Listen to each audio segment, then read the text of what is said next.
অন্যদিকে ফের বিজেপির অনন্ত অস্বস্তি। মঙ্গলবার রাজ্যসভার বিজেপি সাংসদ অনন্ত মহারাজের বাড়িতে যান মমতা বন্দ্যোপাধ্যায়। এটা কি নতুন কোনো রাজনৈতিক সমীকরণের ইঙ্গিত? অনন্তকে অবস্থান স্পষ্ট করার পরামর্শ বিজেপির রাজ্য সভাপতি সুকান্ত মজুমদারের।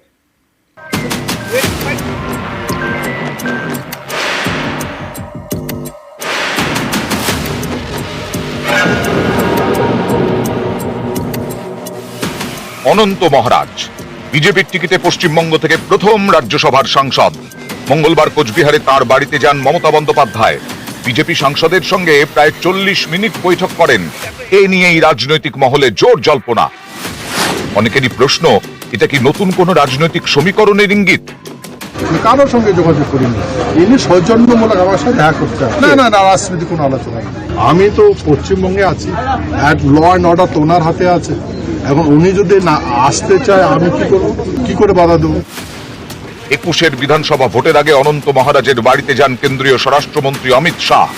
এরপর 2023-এ অনন্ত মহারাজকে রাজ্যসভায় পাঠায় বিজেপি। এরপর বছর ঘুরতে না ঘুরতেই বেসুরো হন অনন্ত।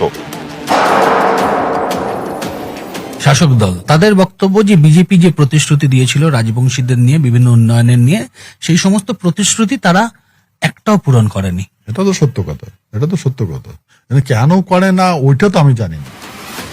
এদিন মমতার সঙ্গে বৈঠকের পর ফের সুর চড়ান অনন্ত মহারাজ। এবার কার নিশানায় কোচবিহারের বিজেপি নেতৃত্ব। আমি বিজেপি সংসদ হয়েছে, আজ পর্যন্ত আমাকে কুচবিহার বিজেপির অফিসটাই দেখায়নি। সেন্ট্রাল টিম আসলো, তারাও বলছে না, দামও ডাকছে না, আমাকে মানেই না ওরা। তাহলে কি সাংসদ পদ ছেড়ে দিবেন বিজেপির, যেখানে আপনার সম্মান নেই? এরা আমাকে কি সম্মান দেবে? সম্মান দিয়েছে গৃহমন্ত্রী অমিত শাহ, মাননীয় অমিত শাহ। সম্মান দিয়েছে প্রধানমন্ত্রী, যে আমার সঙ্গে কুচবিহারে দেখা করেছে, আমার সঙ্গে বৈঠক করেছে। দু রকমের অবস্থান থাকলে মুশকিল। উনি বিজেপির না সেটা আগে ঠিক করে বলতে বলুন, আমার মনে হয় সেটা দরকার। আজকে আমি পার্টির যে দায়িত্বে আছি, আগামীকাল সেই দায়িত্বে থাকবো না, আমাকেও সব জায়গায় ডাকা হবে না। অমিত শাহজির কাছে তো আমি নিয়ে গেছিলাম তাকে।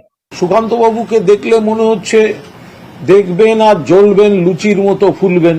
আপনি এইসব বিষয়গুলো দেখতে থাকুন, অনেক কিছু দেখা এখনো বাকি রয়েছে। রাজবংশীদের স্বঘোষিত মহারাজ অনন্ত রায় ওরফে অনন্ত মহারাজ রাজবংশীদের অন্যতম প্রধান মুখ।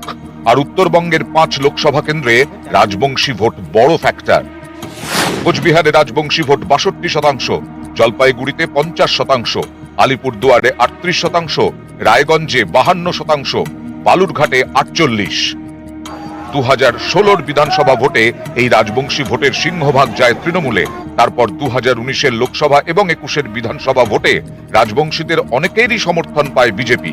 এবার 24-এর লোকসভা ভোটের আগে সেই রাজবংশীদের স্বঘোষিত মহারাজ অনন্ত রায় ওরফে অনন্ত মহারাজ হয়ে যান বেসুরো। তার নিজের কেন্দ্র কোচবিহারে জিতেছে তৃণমূল, ছিনিয়ে নিয়েছে বিজেপির থেকে। সামনে এবার 26-এর বিধানসভা ভোট। তার আগে অনন্ত মহারাজের বাড়িতে তৃণমূল নেত্রী, যা বিশেষ তাৎপর্যপূর্ণ। তৃণমূলে যোগ দেওয়ার ব্যাপারে কোনো চিন্তা ভাবনা করছেন নাকি? আমার কি মতি মরে গেছে নাকি? এগুলো কথা আমি নট ইন্টারেস্টেড। এদিন কোচবিহারের মদনমোহন মন্দিরে পুজো দেন মমতা বন্দ্যোপাধ্যায়। তারপর যান অনন্ত মহারাজের বাড়ি। মমতা বন্দ্যোপাধ্যায়কে স্বাগত জানাতে রাস্তার দুপাশে হাজির ছিল নারায়ণী সেনা।